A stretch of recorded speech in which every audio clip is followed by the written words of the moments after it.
यहाँ आज वे पहुँच नहीं पाए। इंदौर से वे पहुँचने में देरी हो रही थी उन्हें, इसलिए उन्होंने कहा कि उनकी अनुमति से आज के कार्यक्रम को हम आगे बढ़ाते हैं। आज के कार्यक्रम में उपस्थित खास तौर पर आज उद्घाटक तथा अध्यक्ष के रूप में हमें यहाँ पर लाभान्वित हुए हैं माननीय श्री चंदन जी गजभिये, जो कि शाला व्यवस्थापन समिति के अध्यक्ष भी हैं। वे आज के कार्यक्रम के अध्यक्ष तथा उद्घाटक भी हैं। साथ ही प्रमुख अतिथि के रूप में इस ग्राम के सरपंच श्री दुम्मकलाल जी दमाहे, ये भी आज के कार्यक्रम के प्रमुख अतिथि हैं। साथ ही श्रीमती शांताबाई गुनीलाल देशभ्रतार, जो कि जिला परिषद सदस्य है पांड्राबोड़ी के। साथ ही विनोद जी चौहान, उप सरपंच पांड्राबोड़ी। मंच पर उपस्थित कुमारी शिल्पा सेंडे, पुलिस पाटिल पांड्राबोड़ी। श्री रीताराम जी लिल्लारे, सामाजिक कार्यकर्ता। साथ ही मनीष जी गहरवार, सरपंच जब्बार टोला।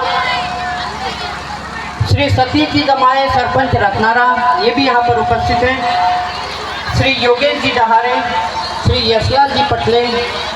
मंच पर उपस्थित माननीय श्री कमलेश जी लिलारे, श्री खेमलाल जी दमाहे, श्री कमलेश जी नागपुरे, माननीय श्री इंदल जी सिहारे।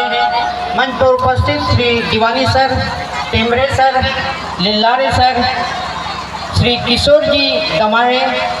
साथ ही स्नेह सम्मेलन प्रभारी Sunkar madam, Nimavat sir, Lichde sir, Agrawal sir तथा मंच पर उपस्थित सभी तथा मेरे शिक्षक शिक्षकेतर कर्मचारी वर्ग तथा इस पाठशाला के होनहार विद्यार्थी। इस पाठशाला का निर्माण जो उद्घाटन हुआ था, जो सबसे पहले शुरुआत हुई थी 1969 में इसकी नींव रखी गई थी। इस वर्ष के रिजल्ट के बारे में मैं आपको कुछ बताना चाहूँगा। 10वीं में एसएससी में यहाँ हमें एसएससी में 99% हमारा रिजल्ट रहा। 12वीं में आर्ट्स में 97% रिजल्ट रहा। साथ ही साइंस फैकल्टी में हमें 100% रिजल्ट हमारे इस पाठशाला का रहा है। हमारी पाठशाला में कुल 20 शिक्षिकाएँ शिक्षकेतर कर्मचारी वर्ग है।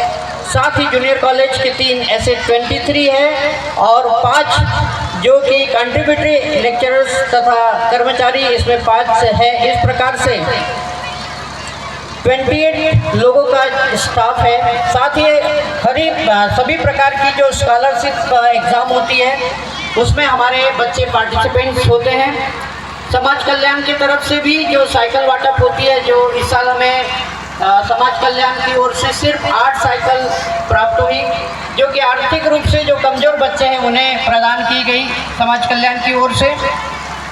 हमारी पाठशाला में कुल मिलाकर 911 विद्यार्थी है। आज के डेट में विद्यार्थी विद्या अर्जन कर रहे हैं और सभी प्रकार की एक्टिविटीज़ इस पाठशाला में होनी चाहिए। इस उद्देश्य को लेकर स्नेह सम्मेलन पंख आयोजित किया गया है और उसके लिए सबसे पहले हमने थोड़ा नियोजन तरीका इस साल का हमने बदला हुआ है।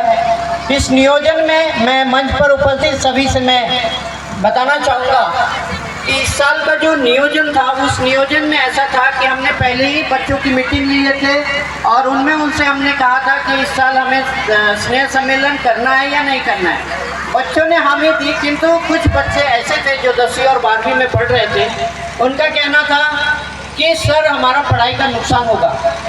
इस उद्देश्य को हमने ध्यान रखकर उनसे कहा कि हम आपका पढ़ाई का नुकसान नहीं होने देंगे और आपके सिर्फ 2 या 3 दिन ही हम इस कार्यक्रम के लिए लेंगे।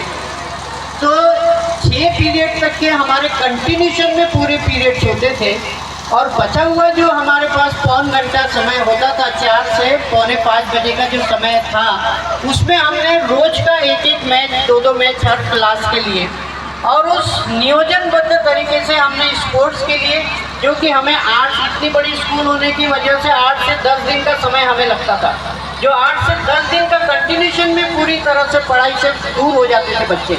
लेकिन इस वर्ष हमने उससे नियंत्रित किया और उस स्पोर्ट्स के इवेंट को हमने 54 घंटे में लगभग 1 महीने तक के इस इवेंट को हमने स्पोर्ट्स एक्टिविटी में हर मैच को हमने लिया है। हर बच्चों को हमने हर प्रकार के जो स्पोर्ट्स होते हैं जिसमें क्रिकेट से लेके वॉलीबॉल, गोला फेंक, भाला फेंक, ये सारे इवेंट्स उसमें हमने लिए हैं। उसके बाद सिर्फ ये 2 या 3 दिन का समय हमने बच्चों से लिया है कि इस नियोजन में आपके सांस्कृतिक कार्यक्रम भी होने चाहिए, तो पूरे सांस्कृतिक कार्यक्रम भी हो रहे हैं। अब आपने देखा होगा कि मंच पर एक नाम लिखा हुआ है पंख।